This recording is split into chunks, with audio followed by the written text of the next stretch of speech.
गर्मियों का मौसम चल रहा था। मोहनलाल इस भरी दोपहरी में गांव के पास नींबू पानी बेचा करता था। ठंडा ठंडा नींबू पानी ले लो। एक गिलास नींबू पानी देना ज़रा।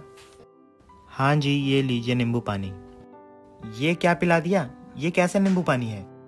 एकदम बेकार है ये तो। मैं जा रहा हूँ यहाँ से। तुम ही पियो ये नींबू पानी। ग्राहकों के मुंह से ऐसी बात सुनकर मोहनलाल बहुत उदास हो जाता है और सोचने लगता है, पता नहीं ये सब क्या हो रहा है। नींबू तो मैं सारे ठीक ही लाया था, पर पता नहीं लोगों को ये सब पसंद क्यों नहीं आ रहा। मैंने तो सोचा था आज बहुत बिक्री होगी, पर पता नहीं ऐसा क्यों हो रहा है।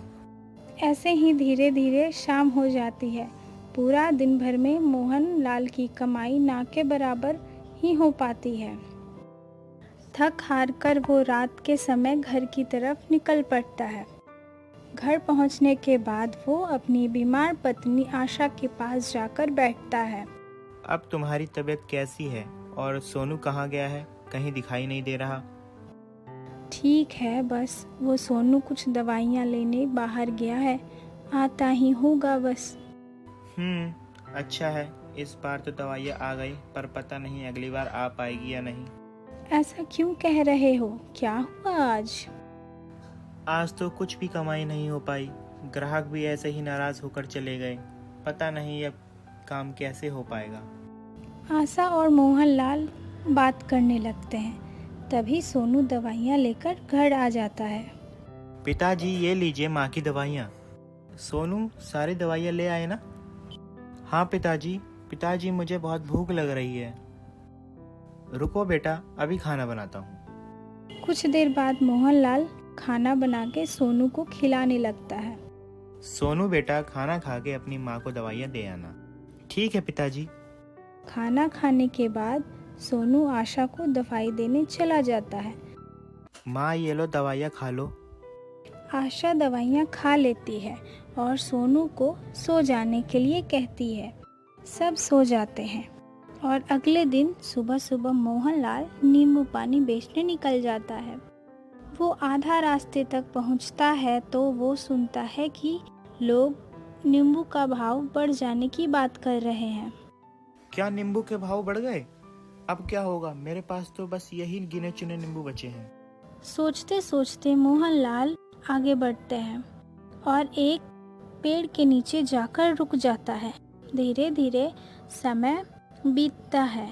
कुछ देर बाद दो व्यक्ति मोहनलाल के पास नींबू पानी पीने आते हैं। बहुत गर्मी हो रही है। सुनो जरा, एक गिलास ठंडा नींबू पानी देना। एक गिलास मुझे भी देना। रुकिए, देता हूँ। मोहनलाल नींबू पानी बना के दोनों व्यक्ति को देता है और जैसे ही वो उस नींबू पानी को पीता है उन्हें बहुत गुस्सा आता है। ये कैसा नींबू पानी है? इसका स्वाद तो बिल्कुल बेकार है। हमें नहीं पीना ये नींबू पानी। इतना कहकर वो दोनों व्यक्ति वहाँ से चले जाते हैं। उनके जाने के बाद मोहनलाल और दुखी हो जाता है। ना तो कमाई हो पा रही है और सारे ग्राहक भी नाराज होकर जाए जा रहे हैं। ऊपर से नींबू के भाव भी बढ़ गए हैं। मेरे पास तो बस यही कुछ नींबू बचे हैं। दिन बीतते हैं। मोहनलाल घर की तरफ जाने लगता है कि तभी एक बूढ़ी औरत सर पे टोकरी लिए मोहनलाल के पास आती है। बेटा, जरा एक गिलास नींबू पानी देना। हाँ माँ जी, अभी देता हूँ। ये लीजिए नींबू पानी। बूढ़ी औरत नींबू पानी पीने के बाद मोहनलाल से कहती है, नींबू पानी तो बहुत अच्छा है बेटा, पर मेरे पास तुम्हें देने के लिए पैसा तो नहीं है, पर तुम तो टोकरी रख लो, इसमें तुम अपना नींबू रख सकते हो। ठीक है माँ जी। इतना कहकर वो बूढ़ी औरत वहाँ से चली जाती है और मोहनलाल वो टोकरी लिए घर आ जाता है। घर आने के बाद मोहनलाल अपने बचे हुए नींबू उस टोकरी में रख कर सोने चला जाता है और रात के समय उस टोकरी में एक बहुत तेज रोशनी निकलती है। अगले दिन जब मोहनलाल सोकर उठते हैं और टोकरी के पास से नींबू लेने जाते हैं तो उसके होश उड़ जाते हैं। वो देखता है कि टोकरी पूरी तरह ताज़ा नींबू से भरी हुई है।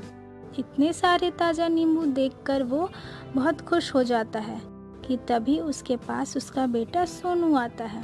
पिताजी, इतने सारे ताज़ा नींबू कहाँ से आए? सोनू बेटा, ये सब इस जादुई टोकरी का कमाल है। कल जब मैं घर आ रहा था तो एक बूढ़ी औरत ने मुझे यह टोकरी दी थी।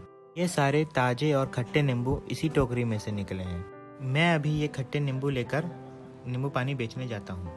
कुछ देर बाद मोहनलाल वो सारे खट्टे नींबू लेकर नींबू पानी बेचने निकल पड़ता है। कुछ देर बाद धीरे धीरे लोग उसका नींबू पानी पीने आते हैं और उसके नींबू पानी की बहुत तारीफ करके जाते हैं। शाम होते होते उसके सारे नींबू पानी बिक जाते हैं और वो बहुत खुश होकर घर की तरफ आ जाता है। घर आने के बाद वो अपनी पत्नी आशा के पास जाकर बैठता है और कहता है, आशा, आज तो मैं बहुत खुश हूँ। आज हमारे नींबू पानी की कमाई बहुत अच्छी हुई है और अब तुम्हारी दवाइयाँ और अस्पताल के लिए पैसे धीरे धीरे जमा हो जाएंगे और तुम पहले जैसी ठीक हो जाओगी। आप सच कह रहे हो क्या? हाँ, मैं सच कह रहा हूँ। देखना, तुम धीरे धीरे ठीक हो जाओगी।